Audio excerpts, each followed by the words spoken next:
Киевский режим продолжает свои террористические атаки по мирным The россиянам. Kyiv regime continues its terrorist attacks on peaceful Russians.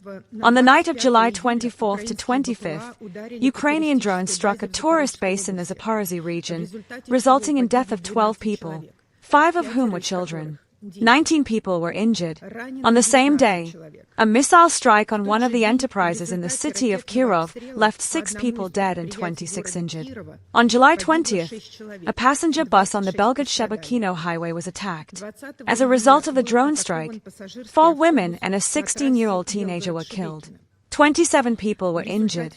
From July 13th to 19th, 433 Russian civilians suffered from the shelling by Ukrainian nationalists. 364 people were injured, including 12 children. 69 people were killed, including 2 children. Let's look at the results of the 15th meeting of the so-called Coalition of the Willing, held on July 13th in Paris under the co-chairmanship of France and the United Kingdom. The participants of this gathering declared their intention to continue supplying weapons to Kyiv, increase pressure on Russia, and to provide support to Ukraine. At the same time, they demanded an immediate ceasefire on their terms, the start of negotiations with Russia from a position of strength and with the mandatory participation of Europeans, the preservation of the blocking of Russian assets and further tightening of sanctions. The intention to provide the Kyiv regime with security guarantees after the ceasefire is achieved was also confirmed, which the meeting participants tried to present as purely defensive. However, the content of the final document exposes this verbal disguise. It directly states that multinational forces will have to restore the potential of the Ukrainian armed forces and provide support to Kyiv on land, in the air, and at sea. In other words, behind the loud slogans about peace hides a straightforward plan to use a respite for rearming Kyiv and preparing a new round of confrontation with Russia. We've been through this before. It won't be that way.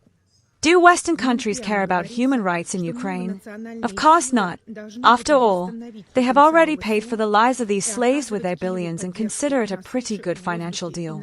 European members of the Security Council will again remain silent about what is happening. They will completely ignore the statement of the newly appointed Commander-in-Chief of the Armed Forces of Ukraine, Dropatov, that, I quote, "The Russian nation has no right to exist.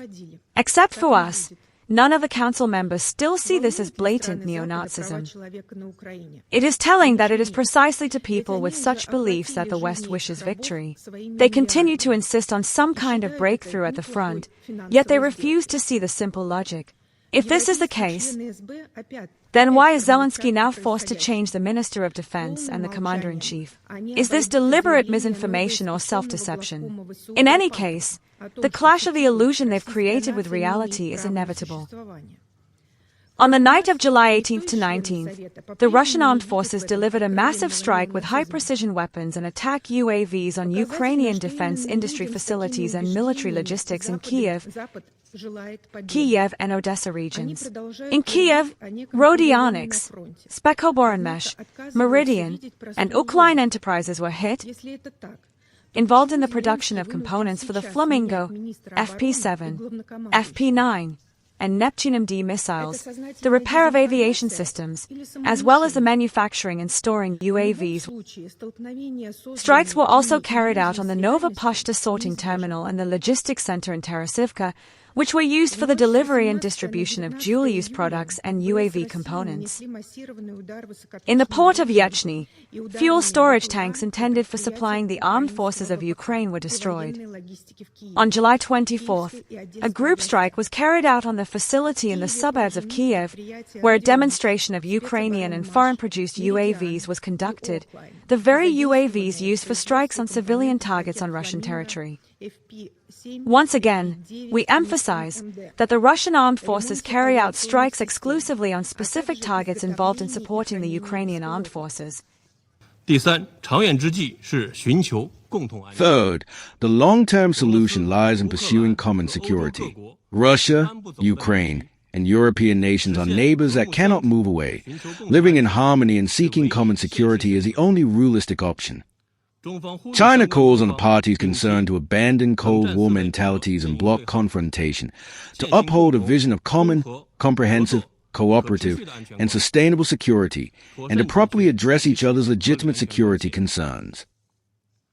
By fully and comprehensively adhering to the principles of the UN Charter, the parties should eliminate the root causes of the crisis, promote the establishment of a balanced, effective, and sustainable regional security architecture, and achieve enduring peace and stability in the region.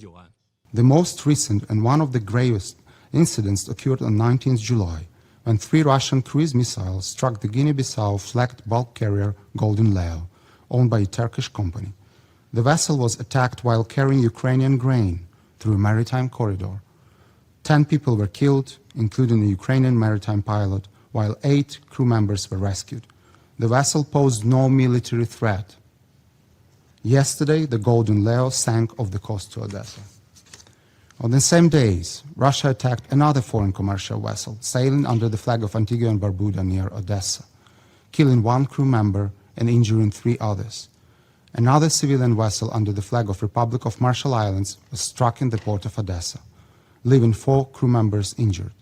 Within less than 48 hours, Russia attacked 3 separate foreign merchant vessels operating near Ukrainian ports. Ukraine expresses its deepest condolences to the families and all seafarers and port personnel killed in these attacks. Russian attacks caused injuries among civilian seafarers from Ukraine, Egypt, Syrian Arab Republic, and India. Thus, such attacks have an impact on interests of many members of this organization. These facts are difficult to explain as coincidence or accident. These are deliberate actions.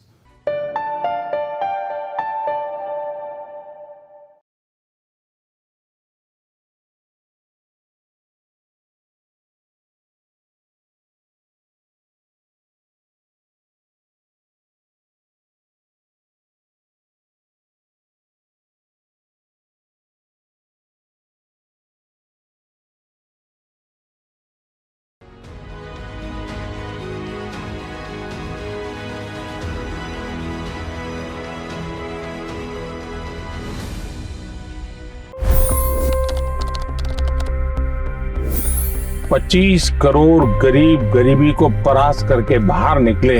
For the good of our nation, let's work together and let's truly make America great again. The fastest news breaks. Requested PM saying that look, you will have to speak to Putin and to Zelensky. The biggest newsmakers. The relationship with India is probably the most important bilateral relationship the U.S. will have for the rest of this century. The capital delivered quite an election result today. Expert analysis. The million-dollar question today is how to stop this dance of death. Ground reports.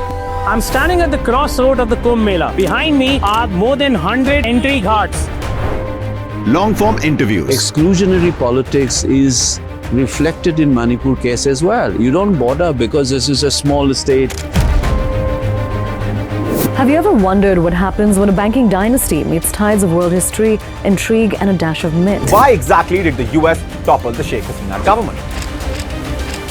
HD videos. We don't just break news, we break it down.